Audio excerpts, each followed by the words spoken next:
Hey, how y'all doing? Have you ever wondered what's holding you back from mastering any skill? Maybe you've had a situation where you've looked back and maybe thought, oh, I was pretty good at that. You thought you were good at it at the time. Only turns out that you absolutely suck at it. Right. Well, the fact is, you don't know what you don't know. And there's a model, it's called the 4 stages of competence. And it's on the internet. I'm just going to put up a diagram, but I've got it here on my iPad. It starts with unconscious incompetence. And this is like we got the wrong intuition. Then you move to conscious incompetence, which is the wrong analysis. This is where you kind of, you know you're wrong, but you become conscious that you're wrong. Next is conscious competence. This you could say is where you're sort of consciously practicing it, but you've not got the skill fully down yet. It's not like you're not in a flow state with it. And then eventually you become unconscious competence. This is where it's like a motor skill. It's just like a learned behavior. And it's a fantastic model because you can kind of apply to that. Have you ever been anywhere in your own life and you think back, something that you master today, maybe it's your career or particular sport or something like this, one of your interests that you're just a master at. There would have been a time where you was probably unconsciously incompetent about that until you really got to work on it. And you probably worked through these 4 stages. So it's actually quite a good model. And the good thing about it is there's a linear progression through these 4 stages that once you understand, you can actually use to attain any new skill. And if you think back to anything that you're trying to learn now, I mean, myself, I'm trying to learn so many new things. I've got the business. I've been through the ringer with the IT business, and I feel like I've got a bit more competence there. I wouldn't say I'm a master at it, but I'm certainly on my way. I'm quite advanced in that business. But I've got a new business that I'm just starting, e-commerce, that I am not. I started that with complete unconscious incompetence, and basically I've not got a clue, and I'm going through finding my way through to through that progression to become a master in that business. Hopefully shouldn't take too long, because I'm realizing that there is a model to go through to learn any skill. Same with I started to learn the piano. That is a tough one, but here we go. So I've got a bit of a scenario here that I've wrote down, so I'm going to go through it, right? And this kind of relates to me in a way. Hopefully it'll relate to you. So this psychological model, the 4 stages of competence that we just spoke about, it goes from like totally incompetent to mastery, and it applies to any skill. It doesn't matter whether that's public speaking, fitness, cooking, business, coding, relationships, absolutely everything. Applies to, right? Even say things of a personal nature in with relationships with family, you can even apply that to that.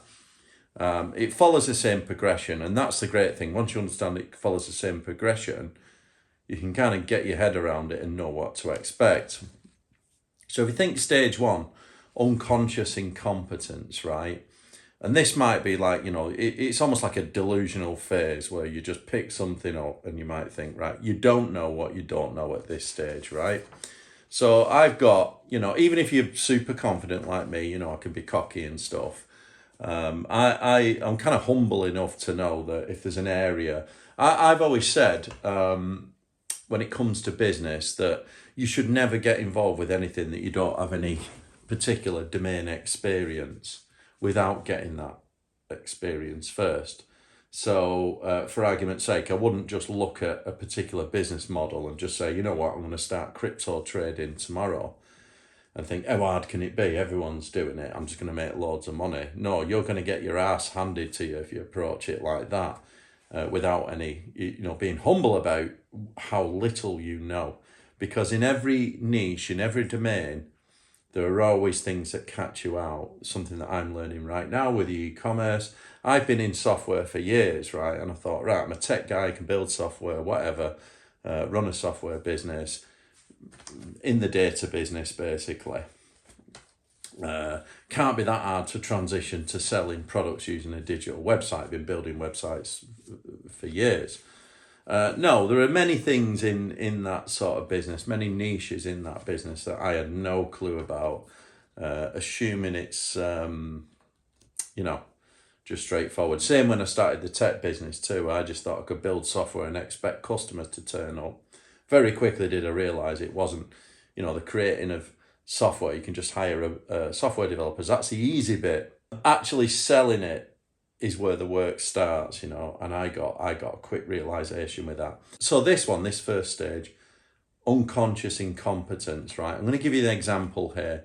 And this might be, think of someone that just watches a few YouTube videos, about a topic, suddenly starts believing that they become, I don't know, an expert in marketing or jiu-jitsu, something that I'm learning at the minute, And I had this chat with, the head coach last week, actually, at the weekend, he mentioned that there was a group of jiu-jitsu practitioners that tried to sort of package it up into a bunch of instructional videos, and then they'll assess you for your belt virtually, based on your performance on a video, which is, if you think about, if you know anything about jiu-jitsu, that's absolutely nonsense. I'm a complete beginner at it. I've been training like close to 2 years now, and I know how difficult it is and the long road that's ahead of me. Trying to do this virtually just through reading a few books and watching a few video instructionals is just a non-starter. You have to actually get out there and actually try real rolling in real life, right? But, this happens. People just watch a few YouTube videos and think, you know what, I'm going to start, like I say, crypto trading or something like this. You're not going to master it through reading a few books and watching a few videos. You're going to master it through time in the field, trying it, right? So we move on to stage 2, which is competence, incompetence. And this is like, this is when, you realise, actually, I'm rubbish at this and there's so much I've got to learn. It consciously hits you how little you know about this topic, right? So you might think, right, okay, in that scenario, what are my options? Well, it's a bit embarrassing. You realise if you're, trying to learn something off a bunch of videos and things like, like I said, trying to be a marketing expert, trying to be a jiu-jitsu expert, no chance. You've got to actually start. And this is the humility of it. It's almost embarrassing, because when you're first starting a skill, like, I don't know, like me starting jiu-jitsu, I quickly realised on day one how hard that is. I've been gym and things. I thought, oh, I'm strong. I'll just go in there and just use my strength and this. No chance. You know what I mean? You get people half your size throwing you left and right, and it's quite.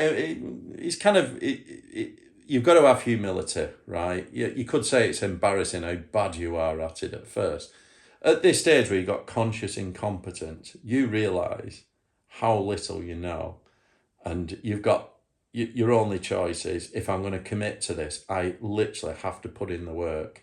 And if you commit to the work and accept your humility, you're almost 90% ahead of people, right? Because you've already accepted it, right? So stage 3, conscious competence, right? This is, when things start to happen, you could say that conscious competence is almost like when you consciously practicing the right things. So this may be, in the jiu-jitsu world, it might be a middle belt. It might be like the blue belt or the purple belt, you know what I mean?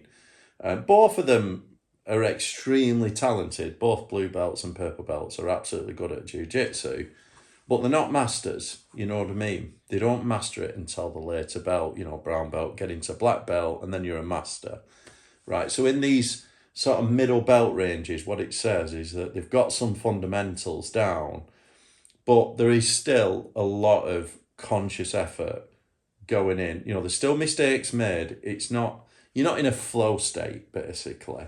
And it's the same with any skill. If you imagine like you're trying to learn marketing, right? You've got a formula that you have to follow. So you're still following the direction of a master, right? And you're following almost like a set of agreed steps to get to that skill. Same with like, if you're learning like a musical instrument, like playing the piano, you're going to be at that point following a piece of music that you've rehearsed many, many times, and you're just getting better and better at it. But it's not intuitive, you know what I mean? It's not, you're still following the music, so to speak, and following the instructor. And this is what you're actually doing at this point. You're training a motor skill. You're training that skill. And if it's a big skill, it can take many years.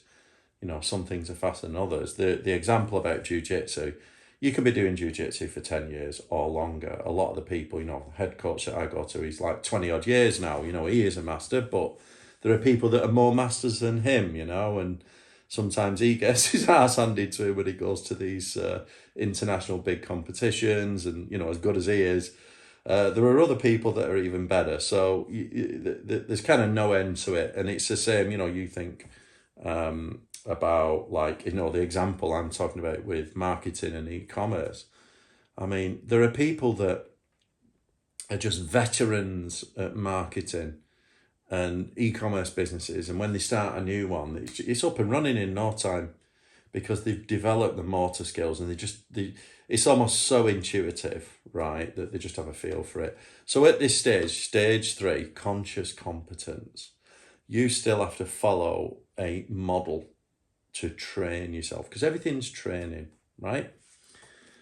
Stage 4, unconscious competence.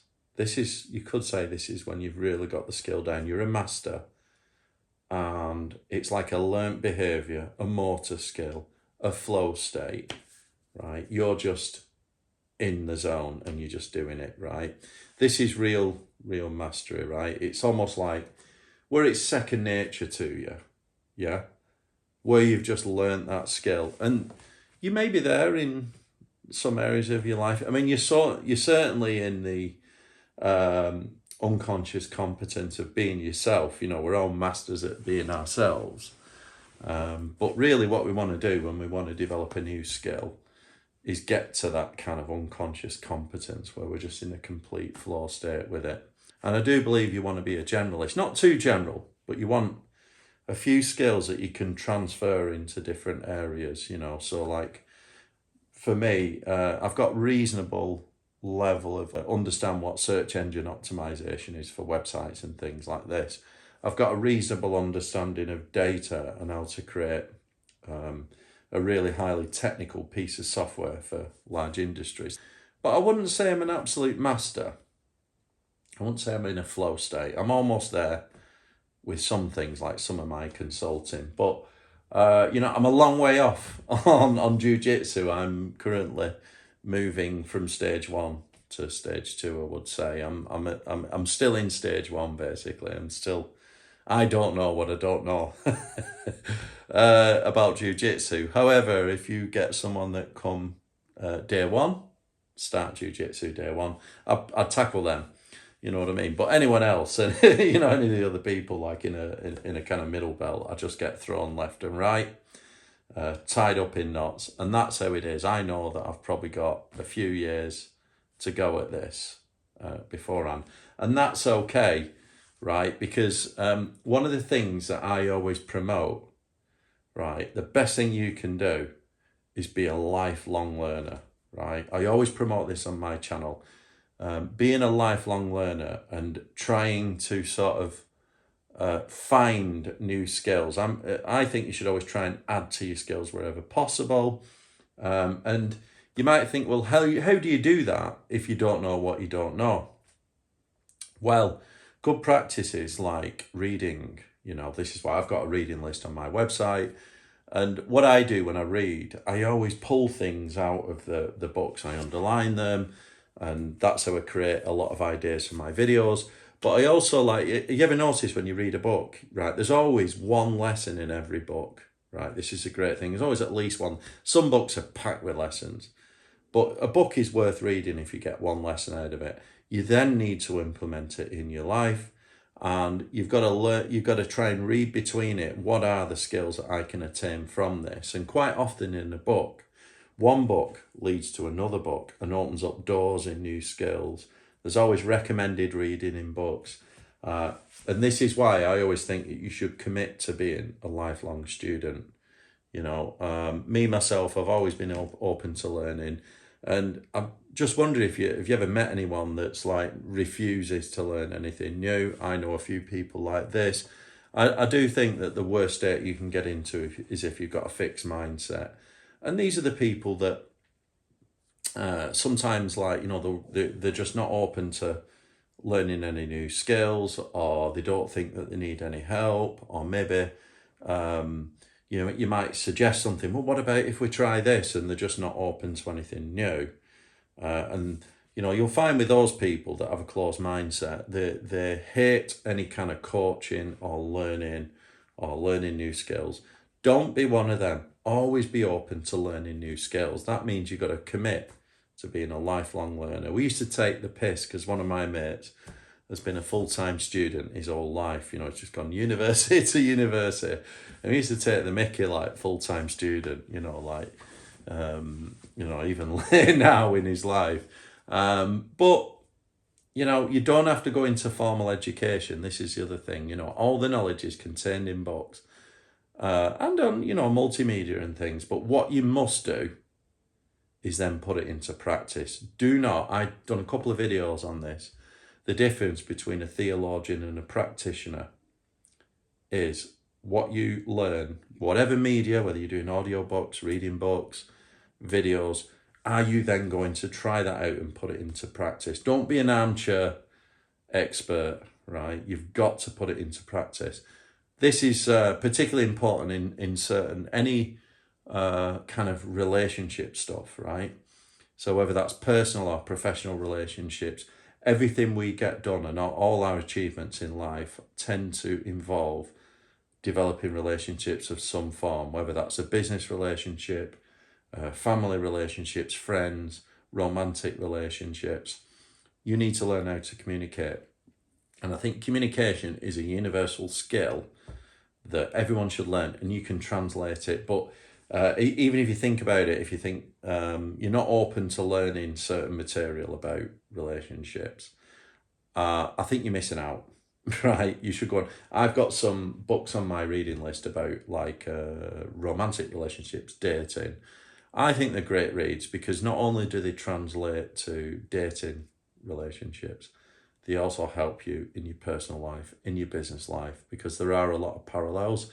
Something I always promote is like creating mental models and reusable skills because you want to learn skills that can be reapplied in multiple projects, businesses, ideas. So if you learn about communication, wouldn't it be nice to learn to take lessons from that in your romantic relationships and in your business negotiations?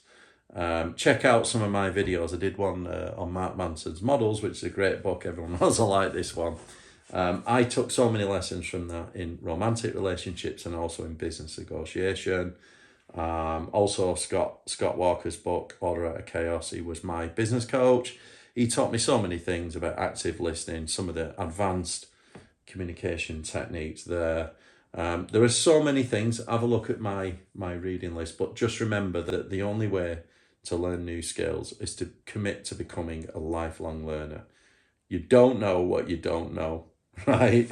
Start getting out there, poke around, try things, and just being on that journey and open to a growth mindset, trying new ideas. You will stumble across things that you had not a clue about. And it's wonderful. Every time you add a skill to your arsenal, you become infinitely more powerful, and you can take that forward in life. The things that you learn, you keep with them. If I think to my time when I used Scott as a coach, he coached me for around about 3 years. I spent a lot of money with him, but I'll tell you now, that was worth it because those skills are with me today and I'll keep them for the rest of my life. Same with the information so I'm a big fan of coaching. Also, the time that I spent with Adam, who was my personal trainer, spent a lot of money with Adam, but those skills I've took and I will keep them for the rest of my life. And that's why I think investing in your education is absolutely number one. And I think Jim Rohn always said that you should invest more in yourself than you do in your job. And I think that's absolutely brilliant. That's why I spend that time in the morning with my routine, planning my day, doing my reading, before I even start work, because I'm investing in my own growth there. I suggest you do the same. So just remember, you don't know what you don't know. Get out there, learn more skills, understand the model. So just remember those 4 stages of competence. Unconscious incompetence, where you don't know what you don't know. Conscious incompetence, where you know that you don't know. Conscious competence, this is where you're starting to get the skills down. And then you become unconscious competence, where you're a master and you're in your flow state. All right? Don't forget to like and subscribe, and see you all next time.